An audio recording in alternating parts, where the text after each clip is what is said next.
নমস্কার বন্ধুরা, তোতা kitchen and eating blog চ্যানেলের পক্ষ থেকে আমি আজকে আপনাদের এক ধরনের নতুন ধরনের রেসিপি তৈরি করে দেখাবো।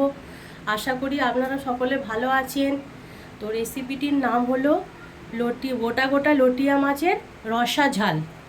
তো বন্ধুরা আপনারা দেখতে থাকুন। বন্ধুরা আমি কড়া বসিয়ে দিয়েছি, এবার কড়াই তেল ঢেলে দিলাম।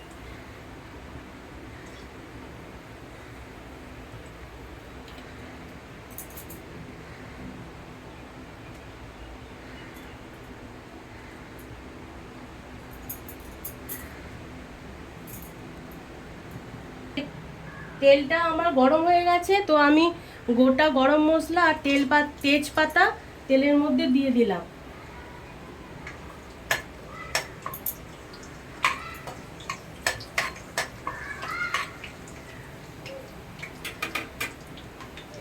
এরপর আমি এক এক করে টমেটো, কাঁচা লঙ্কা, পেঁয়াজ দিয়ে দেবো। প্রথমে টমেটোটা দিয়ে দিলাম।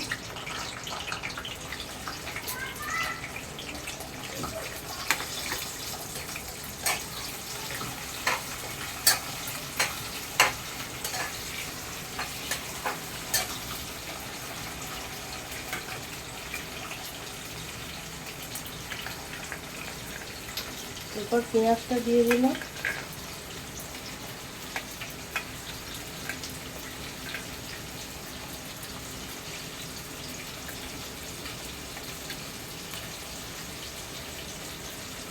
কাঁচা লঙ্কা দিয়ে দিলাম।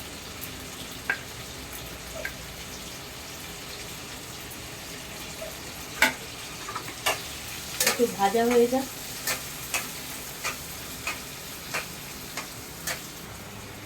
বন্ধুরা এরপর আমি আদা রসুন পেস্ট আর ইমলি সস এর মধ্যে দিয়ে দিলাম।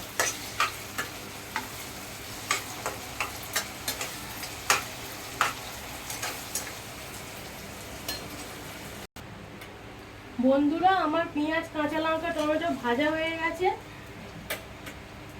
তো আমি এরপর পরিমাণ মতো নুন দিয়ে দেবো, পরিমাণ মতো হলুদ গুঁড়ো দিয়ে দেবো, তারপরে জিরে গুঁড়ো দিয়ে দেবো, কাশ্মীরি লঙ্কার গুঁড়ো দিয়ে দেবো,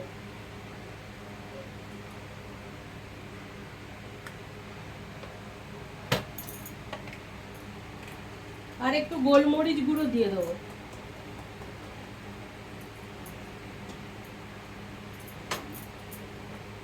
এরপর কষবো মশলাটা।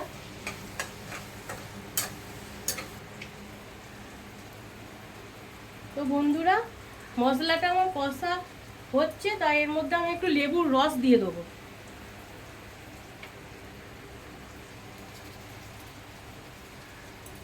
লেবুর রসটা দিয়ে আমি আর একটু কষে নেবো ভালো করে।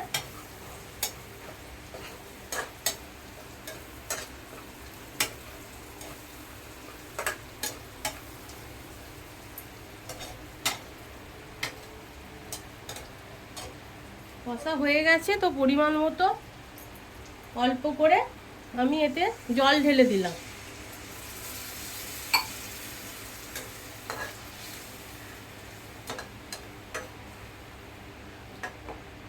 এবার ঢাকা দিয়ে দিলাম, এটা একটু হোক।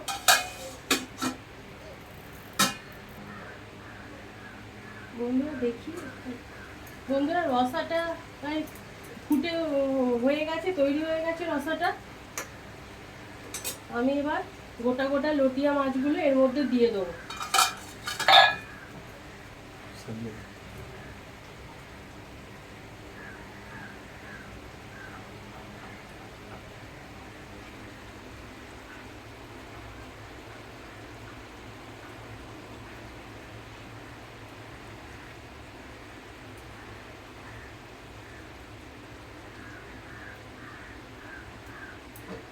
একটু নেড়ে দেবো।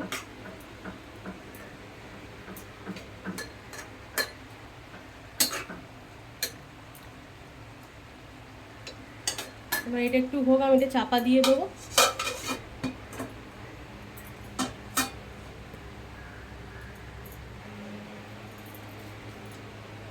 তো বন্ধুরা, আমার লটিয়া মাছটা কমপ্লিট হয়ে গেছে। তো আমি একটু গরম মশলা একটু দিয়ে দিচ্ছি অল্প করে,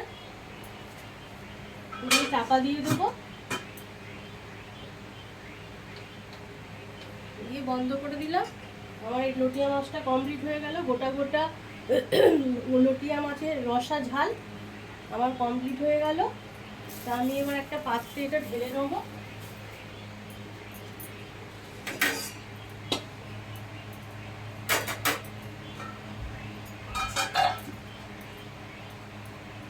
একটা পাত্রে ঢেলে নিলাম।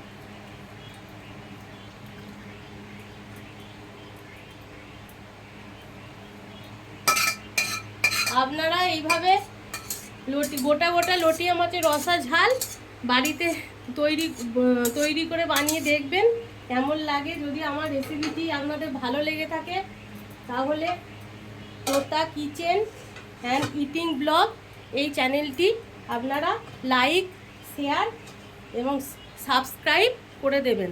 ধন্যবাদ।